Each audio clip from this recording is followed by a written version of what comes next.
તો મિત્રો આજે આપણે તલાટી કમ મંત્રી અને જુનિયર ક્લાર્કનું પ્રેક્ટિસ પેપર નંબર 14 જોવાના છીએ. જો મિત્રો તમને આ પ્રેક્ટિસ પેપર પસંદ આવે તો વિડીયોને લાઇક કરી દેજો. નીચે રેડ કલરનું સબસ્ક્રાઇબ બટન છે તેને દબાવીને બેલ આઇકન ઓન કરી દેજો, જેથી કરીને આવનારા દરેક વિડીયોનું નોટિફિકેશન તમને મળતું રહેશે. તો ચલો મિત્રો આપણે આજનું આ પ્રેક્ટિસ પેપર ચાલુ કરીએ. સૌથી પહેલો પ્રશ્ન જોઈએ કે લંડનમાં ઇન્ડિયા હાઉસની રચના કયા ગુજરાતીએ કરી હતી? તો એ ગુજરાતીનું નામ શું હતું? શ્યામજી કૃષ્ણ વર્મા. બીજો પ્રશ્ન, ગાંધીજીના આધ્યાત્મિક ગુરુ કોણ હતા? તો તેમના આધ્યાત્મિક ગુરુ હતા શ્રીમદ રાજચંદ્ર. ત્યાર પછી રાજકીય ગુરુ કોણ હતા? તો ગોપાલકૃષ્ણ ગોખલે. ત્યાર પછી ત્રીજો પ્રશ્ન કે યુગાંતર પત્રિકા કોણે શરૂ કરી હતી? તો તેમાં જવાબ છે બારિન્દ્ર ઘોષે. ચોથો પ્રશ્ન જોઈએ કે ઇતિહાસ સંસ્કૃતિના બનાવોને તારીખ પ્રમાણે ગોઠવનાર વિદ્યા કઈ છે? તો તે વિદ્યાનું નામ શું છે? ક્રમાંક વિદ્યા. પાંચમો પ્રશ્ન જોઈએ કે જૈન મુનિ કેવળ જ્ઞાન પ્રાપ્ત કર્યા પછી કયા નામે ઓળખાય છે? તો તેમાં જવાબ છે તીર્થંકરના નામે. ત્યાર પછી છઠ્ઠો પ્રશ્ન જોઈએ કે બાણેજ કયા જિલ્લામાં આવેલું સ્થળ છે? તો તેમાં જવાબ છે બાણેજ આવેલું છે ગીર સોમનાથ જિલ્લામાં. તો મિત્રો આ બાણેજ શું છે? તો કે બાણેજ માત્ર એક મતદાન માટે જે બૂથ બનાવે છે તે આ બાણેજમાં બને છે. એટલે કે બાણેજની અંદર માત્ર એક વ્યક્તિ માટે એક ચૂંટણીમાં તે બૂથ બને, એ એક વ્યક્તિના વોટ માટે તે બૂથ બનાવવામાં આવે છે, અને જે આવેલું છે ગીર સોમનાથ જિલ્લામાં. ત્યાર પછી સાતમો પ્રશ્ન જોઈએ કે નવલખા મંદિર કઈ સ્થાપત્ય શૈલીમાં એ બનેલ છે? તો તેમાં જો છે મારું ગુર્જર સ્થાપત્ય શૈલી. આઠમો પ્રશ્ન જોઈએ કે બુઢિયો દરવાજો ક્યાં આવેલ છે? તો તેમાં જો છે પાવાગઢ ખાતે. ત્યાર પછી નવમો પ્રશ્ન જોઈએ કે પંજાબના પ્રચલિત લોકનૃત્યનું નામ જણાવો. તો પંજાબનું પ્રચલિત લોકનૃત્ય કયું છે? કિકલી. ત્યાર પછી 10મો પ્રશ્ન જોઈએ કે સંગીત રત્નાકરના લેખક કોણ છે? તો સંગીત રત્નાકરના લેખકનું નામ છે સારંગદેવ. ત્યાર પછી 11મો પ્રશ્ન કે ભારતના કયા રાજ્યમાં સુંદરવન નેશનલ પાર્ક આવેલો છે? તો તેમાં જવાબ છે પશ્ચિમ બંગાળમાં. 12મો પ્રશ્ન જીમ કાર્બેટ નેશનલ પાર્ક ભારતના કયા રાજ્યમાં આવેલો છે? તો તેમાં જવાબ છે ઉત્તરાખંડ ખાતે. 13મો પ્રશ્ન જોઈએ કે ગિરનારની તળેટીમાં કયું પ્રાચીન સરોવર આવેલું છે? તો તેમાં જવાબ છે સુદર્શન સરોવર. 14મો પ્રશ્ન નર્મદા નદીનું ઉદ્ગમ સ્થાન કયું છે? તો તેમાં જવાબ છે અમરકંટક. ત્યાર પછી 15મો પ્રશ્ન છે કે કઈ ઓલાદના બળદો સવાઈ ચાલ માટે જાણીતા છે? તો તેમાં આવશે કાંકરેજ. 16મો પ્રશ્ન જોઈએ કે પ્રથમ ક્રિકેટ વિશ્વકપ કયા વર્ષમાં યોજાયો હતો? તો તેમાં આવશે 1975માં. 17મો પ્રશ્ન છે કે સવાઈ માનસિંહ સ્ટેડિયમ ભારતના કયા શહેરમાં આવેલું છે? તો તેમાં જવાબ છે જયપુર શહેરમાં. 18મો પ્રશ્ન છે કે ભારતીય બંધારણમાં પ્રસ્તાવનામાં સમાજવાદી શબ્દ કયા સુધારાથી ઉમેરવામાં આવ્યો? તો તે સુધારો હશે 42મો બંધારણીય સુધારો. 19મો પ્રશ્ન છે કે હાઈકોર્ટ કયા અનુચ્છેદ અંતર્ગત રીટ બહાર પાડે છે? તો તેમાં જવાબ છે અનુચ્છેદ 226 અંતર્ગત. 20મો પ્રશ્ન છે કે ભારતની સંસદમાં હિન્દુ કોડ બિલ કોણે રજૂ કર્યું હતું? તો તેમાં જવાબ છે ડોક્ટર બાબા સાહેબ આંબેડકરે. ત્યાર પછી 21મો પ્રશ્ન કે ગુજરાત વિધાનસભામાં અનુસૂચિત જાતિની કેટલી બેઠકો નિયત થયેલ છે? તો તેની અંદર જવાબ છે 13 બેઠકો. 22મો પ્રશ્ન જોઈએ કે રાષ્ટ્રપતિની નિવૃત્તિ વય કેટલી હોય છે? તો રાષ્ટ્રપતિની નિવૃત્તિ વય કેટલી હોય છે? તો મિત્રો 1 પણ નહીં, એટલે કે તેમની નિવૃત્તિ વય કોઈ ચોક્કસ મર્યાદા હોતી નથી. ત્યાર પછી 23મો પ્રશ્ન કે નાણાં પંચ દ્વારા કરવામાં આવેલી ભલામણોને સંસદના ગૃહ સમક્ષ કોણ રજૂ કરાવે છે? તો તેમાં જવાબ છે અધ્યક્ષ. 24મો પ્રશ્ન છે કે નીચેનામાંથી કયો અનુચ્છેદ ખોટો છે? તો નીચેનામાંથી કયો અનુચ્છેદ ખોટો છે? તો તેમાં જવાબ આવશે ઓપ્શન સી, એટલે કે ઉપરાષ્ટ્રપતિનું હોદ્દાની રૂએ રાજ્યસભાના સભાપતિ હોવું આ અનુચ્છેદ 64માં નથી, આ અનુચ્છેદ ખોટો છે. ત્યાર પછી 25મો પ્રશ્ન જોઈએ નીચેનામાંથી કયો કેસ ન્યાયતંત્રમાં નિયુક્તિ માટેની કોલેજિયમ સિસ્ટમ વિશે છે? તો તેમાં જવાબ છે એસપી ગુપ્તા કેસ. 26મો પ્રશ્ન જોઈએ કે ગુજરાત સરકારે તીવ્ર દિવ્યાંગતા ધરાવતી વ્યક્તિઓનો સર્વાંગી વિકાસ થાય તેમજ તેઓને નાણાકીય સહાય પૂરી પાડી તેમનું સામાજિક પુનઃસ્થાપન થાય તે હેતુથી કઈ યોજના અમલમાં મૂકી છે? તો તેની અંદર જવાબ આવશે સંત સુરદાસ સહાય યોજના. તો મિત્રો આ સંત સુરદાસ સહાય યોજનાની અંદર અત્યારે હાલમાં જે બજેટ આવ્યું તેની અંદર સૌથી પહેલા જે દિવ્યાંગ વ્યક્તિઓ હોય તેમને દર માસ 600 રૂપિયા, 18 વર્ષથી ઉપરના હોય તેમને 600 રૂપિયા મળતા હતા. અને આજે અત્યારે તાજેતરમાં જે બજેટ આવ્યું તેમાં 600 ની રકમને વધારીને તેને 1000 રૂપિયા કરવામાં આવી છે. એટલે 600 ની જગ્યાએ હવે દર મહિને 1000 રૂપિયા મળશે, જે સંત સુરદાસ સહાય યોજના અંતર્ગત. ત્યાર પછી 27મો પ્રશ્ન જોઈએ કે ભારત સરકાર દ્વારા મંજૂર કરાયેલ દિવ્યાંગોને સમાન હકો આપતા બિલ એટલે કે rights of personal with disability બિલમાં કઈ બાબતને વિકલાંગતામાં આવરી લેવાઈ નથી? તો તેમાં કઈ બાબત છે જે વિકલાંગતામાં નથી આવરી લેવાય? તો કે કેન્સરનો દર્દી હોય તે વિકલાંગ હોતો નથી, એટલે તેને વિકલાંગમાં કન્સિડર કરવામાં આવતું નથી. ત્યાર પછી 28મો પ્રશ્ન જોઈએ કે શહેરો જેવા સુવિધા ગામડામાં ઊભી થાય તે માટે કેન્દ્ર સરકાર દ્વારા કઈ યોજના અમલમાં મૂકવામાં આવી છે? તો તેમાં જ આવશે પૂરા યોજના. ત્યાર પછી 29મો પ્રશ્ન કે કોનો ઉપયોગ ઉંદરના ઝેરના રૂપમાં થાય છે? તો તેમાં જ આવશે ઝિંક ફોસ્ફાઇડનો. ત્યાર પછી 30મો પ્રશ્ન જોઈએ કે ફ્લોરોસ્પારનું સૂત્ર જણાવો. તો ફ્લોરોસ્પારનું સૂત્ર કયું છે? તો CaF2. 31મો પ્રશ્ન જોઈએ કે ઓક્સિજનના કેટલા સમસ્થાનિક હોય છે? તો તેમાં જ આવશે 3. 32મો પ્રશ્ન કે નોન સ્ટિક વાસણનું ઉપરનું પડ શેનું બનેલું હોય છે? તો તેમાં જ આવશે ટેફલોન. 33મો પ્રશ્ન જોઈએ કે DNS નું પૂરું નામ શું છે? તો DNS નું પૂરું નામ શું છે? Domain name system. ત્યાર પછી 34મો પ્રશ્ન કોમ્પ્યુટરમાં અશુદ્ધિને શું કહે છે? તો ત્યાં અશુદ્ધિને કહેવામાં આવે છે બગ. ત્યાર પછી 35મો પ્રશ્ન છે કે 1 બાઇટ એટલે કેટલા બિટ્સ થાય? તો 1 બાઇટ એટલે 8 બિટ્સ. 36મો પ્રશ્ન કે DVD માં ઓછામાં ઓછો કેટલો ડેટા સંગ્રહ કરી શકાય?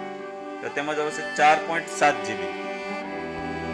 ત્યાર પછી 37મો પ્રશ્ન છે કે select single word time after tonight and before midnight is. તો આને એક શબ્દમાં શું કહેવાય? તો તેને એક શબ્દમાં કહેશે ડસ્ટ, એટલે ઓપ્શન સી, એટલે DUSK ડસ્ક. ત્યાર પછી 38મો પ્રશ્ન છે કે રમેશ યસ આઈ ખાલી જગ્યા હી ઇઝ ગેટિંગ ઓલ્ડ.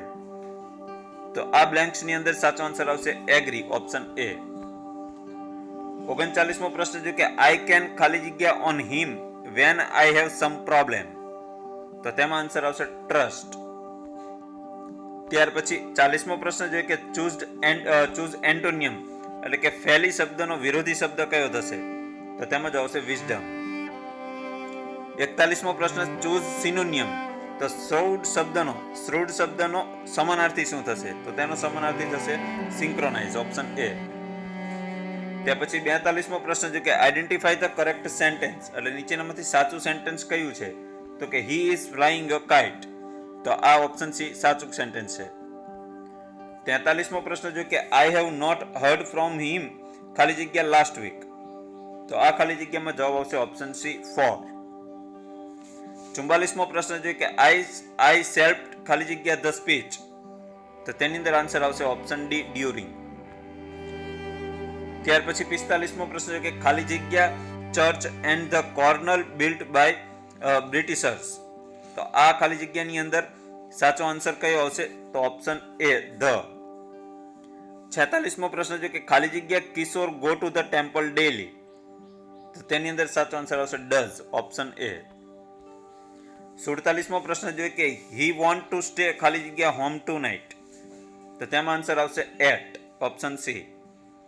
48મો પ્રશ્ન એન્ટોનિયમ ઓફ શ્રિંકનો વિરોધાર્થી શબ્દ શું થશે? તો સિંકનો વિરોધી શબ્દ થશે ગ્રો. 49મો પ્રશ્ન જોઈએ કે આઈ શેલ ગો ખાલી જગ્યા ફેન્સી લીડ્સ મી. તો તેમાં આન્સર આવશે વિધાર, એટલે ઓપ્શન ડી. 50મો પ્રશ્ન જોઈએ કે પ્લાન્ટેશન ક્રોપ્સ ખાલી જગ્યા અ લોંગ ગ્રુપ ઓફ ક્રોપ્સ. તો તેની અંદર આન્સર આવશે ઓપ્શન બી મેક. 51મો પ્રશ્ન છે કે ઇફ આઈ ખાલી જગ્યા you I would have told him the truth. તો આ ખાલી જગ્યાની અંદર સાચો આન્સર આવશે ઓપ્શન એ વોઝ. 52મો પ્રશ્ન છે કે માય આર્ટિકલ ખાલી જગ્યા બાય ધેટ ટાઈમ. તો તેમાં આન્સર આવશે option C, will have been writing. 53મો પ્રશ્ન જોઈએ કે ગીવ સિંગલ વર્ડ ફોર, એટલે કે a person who pretends to be better than he is. તો આને સિંગલ વર્ડમાં એક શબ્દમાં શું કહેવાશે? તો એક શબ્દમાં તેને કહેવાશે સ્માર્ટ. 54મો પ્રશ્ન જોઈએ કે ફિલ ઇન ધ ગેપ, તો કે ફુસિલ્સ, તો એની અંદર જે આવશે ક્રિએચર્સ, તો મ્યુમિસ શબ્દમાં તેની સામે શું આવશે? તો તેની સામે આવશે ઇજિપ્ત, એટલે ઓપ્શન એ. 55મો પ્રશ્ન જોઈએ કે ડુ યુ હેવ ખાલી જગ્યા આઈડિયા અબાઉટ હિઝ પ્રોજેક્ટ, તો તેની અંદર આન્સર આવશે ઓપ્શન સી, એની. 56મો પ્રશ્ન કે ક્રિષ્ના એન્ડ આઈ ખાલી જગ્યા નેબર્સ, તો તેની અંદર આન્સર આવશે આર, એટલે કે Krishna and I are neighbours. 57મો પ્રશ્ન જોઈએ નીચેનામાંથી કયો શબ્દની જોડણી બાબતે ખોટી છે? તો નીચેનામાંથી કઈ શબ્દની જોડણી ખોટી છે? તો પ્રતિજ્ઞા શબ્દની જોડણી ખોટી છે. 58મો પ્રશ્ન જોઈએ કે અવસર નહીં આવે આવો કોઈ બીજે, આ પંક્તિમાં કયો છંદ છે? કે અવસર નહીં આવે આવો કોઈ બીજે, આ પંક્તિ કયા છંદમાં લખાયેલી છે? તો તેમાં છંદ આવશે માલિની છંદ. 59મો પ્રશ્ન જોઈએ કે આભ સામું આભ રડી પડે ક્યારેક ચોધાર આંસુએ, તો આ પંક્તિમાં અલંકાર ઓળખાવો, તો તેમાં અલંકાર આવશે અનન્વય અલંકાર. ત્યાર પછી 60મો પ્રશ્ન જોઈએ કે સમાસયુક્ત શબ્દ અને તેની ઓળખ ખોટી હોય તેવા વિકલ્પ શોધો, તો તેની અંદર આન્સર આવશે ઓપ્શન એ, હિતેચ્છુ, તો તેનો બહુવ્રીહી સમાસ થશે નહીં, આ જોડ ખોટી છે. 61મો પ્રશ્ન જોઈએ કે અગ્રેસર શબ્દનો વિગ્રહ કેમ થશે? તો અગ્રેસર શબ્દનો વિગ્રહ કેમ થશે? તો કે આગળ સહનાર. ત્યાર પછી 62મો પ્રશ્ન જોઈએ કે તત્પુરુષનું નથી તેવું એક ઉદાહરણ નીચેનામાંથી કયું છે? તો નીચેનામાંથી કયું એક ઉદાહરણ તત્પુરુષનું નથી? તો કવિવર શબ્દ જે છે તે તત્પુરુષ સમાસમાં આવશે નહીં. ત્યાર પછી 63મો પ્રશ્ન કે હડતાલ શબ્દમાં કયો સમાસ છે? તો હડતાલમાં આવશે અવ્યયવિભાવ સમાસ. 64મો પ્રશ્ન જોઈએ નીચેનામાંથી ઉપપદ સમાસને અલગ તારવો, તો ઉપપદ સમાસ નીચેનામાંથી કયો છે? તો તેમાં જ આવશે વરદ. 65મો પ્રશ્ન નીચેનામાંથી કયું સામાસિક પદ દ્વિગુ સમાસનું નથી? તો તેની અંદર આવશે ત્રિનેત્ર, જે દ્વિગુ સમાસમાં આવશે નહીં. 66મો પ્રશ્ન કે યામિની વ્યોમસર માહિસરતી, તો વ્યોમસર નીચે અંડરલાઈન છે, તો રેખાંકિત શબ્દમાં કયા પ્રકારનો સમાસ છે? તો તે સમાસ આવશે કર્મધારય સમાસ. 67મો પ્રશ્ન કે ધારાસભા, આ શબ્દમાં કયો સમાસ છે? ધારાસભામાં કયો સમાસ આવશે? મધ્યમ પદલોપી સમાસ. ત્યાર પછી 68મો પ્રશ્ન કે હસ્તર બોવી, તો હસ્તર બોવી શબ્દ જે છે તે કયા સમાસમાં આવશે? તત્પુરુષ સમાસમાં. નીચેનામાંથી કયું ઉદાહરણ દ્વંદ્વ સમાસનું નથી? તો દ્વંદ્વ સમાસનું ઉદાહરણ કયું નથી? તો જગન્નાથ શબ્દ જે છે તે દ્વંદ્વ સમાસનું ઉદાહરણ નથી. ત્યાર પછી 70મો પ્રશ્ન કે રવાનુકારી ન હોય તેવો દ્વિરુક્ત શબ્દ કયો છે? તો તેની અંદર જવાબ આવશે હસ્તુ હસ્તુ. 71મો પ્રશ્ન નીચેનામાંથી કયો શબ્દ રવાનુકારી શબ્દ છે? તો રવાનુકારી કયો છે? છન છન. ત્યાર પછી 72મો પ્રશ્ન કે મારે વાસ્તે તારે કોઈને કંઈ કહેવાનું નથી, આમાં નામયોગી વિભક્તિનો અર્થ કયો છે? તો તેમાં જવાબ આવશે છઠ્ઠી વિભક્તિ. ત્યાર પછી 73મો પ્રશ્ન નીચેનામાંથી દ્વિરુક્ત શબ્દ શોધો, તો દ્વિરુક્ત શબ્દ કયો છે? તો ગરમા ગરમ. ત્યાર પછી 74મો પ્રશ્ન કે પૂનમ કેરો ચાંદ મને લાગે બહુ પ્યારો, આમાં નામયોગી કયા પ્રકારનું છે? તો તેમાં જ આવશે અધિકરણ વાચક નામયોગી. 75મો પ્રશ્ન કે ગાગર વડે સાગર ખાલી ના થાય, તો આમાં રેખાંકિત પદની ઓળખ કઈ છે? તો ગાગર વડે સાગર ના થાય, તો તેની અંદર આન્સર આવશે વિભક્તિનો પ્રકાર છે. 76મો પ્રશ્ન ઘરમાંથી ઉંદરને બહાર કાઢો, આ રેખાંકિત પદ કઈ વિભક્તિ ધરાવે છે? તો તેની અંદર આવશે સાતમી વિભક્તિ. ક્યાંથી? ઘરમાંથી, અહીંયા અંડરલાઈન આવશે, બરોબર. તો ઘરમાંથી ઉંદરને બહાર કાઢો. 77મો પ્રશ્ન પંચાયતી રાજનું પાયાનું યુનિટ કયું છે? તો તેમાં જ આવશે ગ્રામ પંચાયત. 78મો પ્રશ્ન ગુજરાત સરકારે નક્કી કરેલા ધોરણ અનુસાર દરેક ગ્રામ પંચાયતમાં ગૌચર માટે કેટલી જમીન હોવી જોઈએ?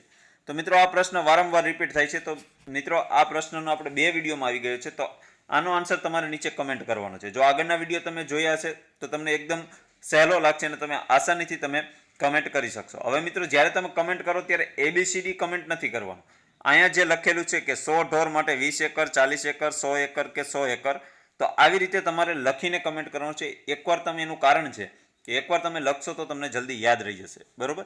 તો એકવાર લખવાની કષ્ટી જરૂરથી લેજો. ત્યાર પછી આગળનો પ્રશ્ન જોઈએ, 79મો પ્રશ્ન કે 73માં બંધારણીય સુધારાથી દેશમાં સૌ પ્રથમ કોને માટે રાજકીય અનામત પ્રથા દાખલ થઈ?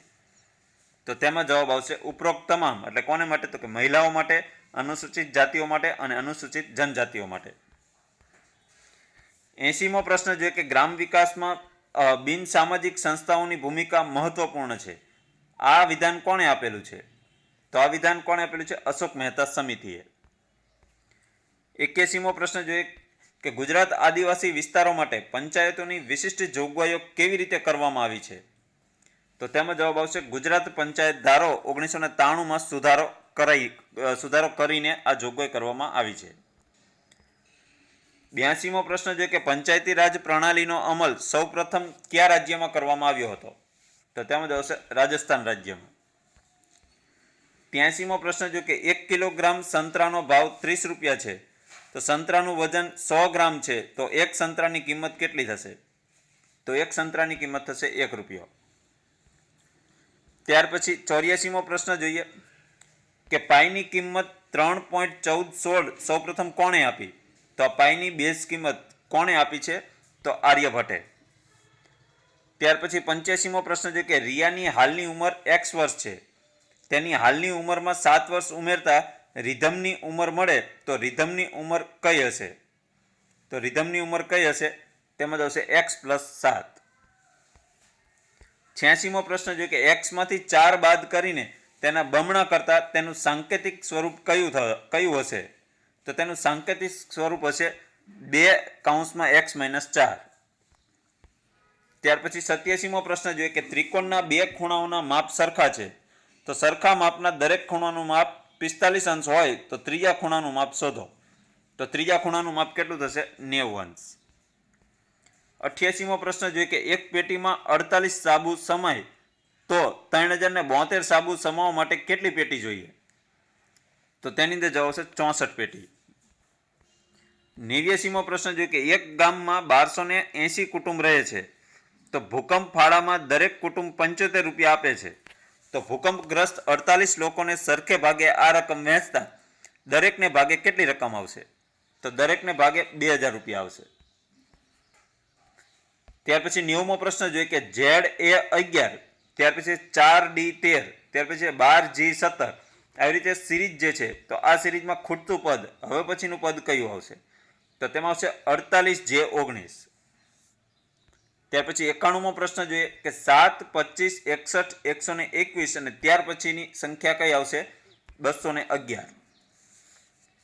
ત્યાર પછી 92મો પ્રશ્ન જોઈએ કે Z થી A ને 1 થી 26 ક્રમ આપવામાં આવે છે, બરોબર? એટલે ઉલટો ક્રમ આપવામાં આવે છે ABCDમાં. તો આ નીચે આ જે શબ્દ આપેલો છે, બરોબર, કોન્સિક્વન્સ, આ શબ્દનું મૂલ્ય શું થાય?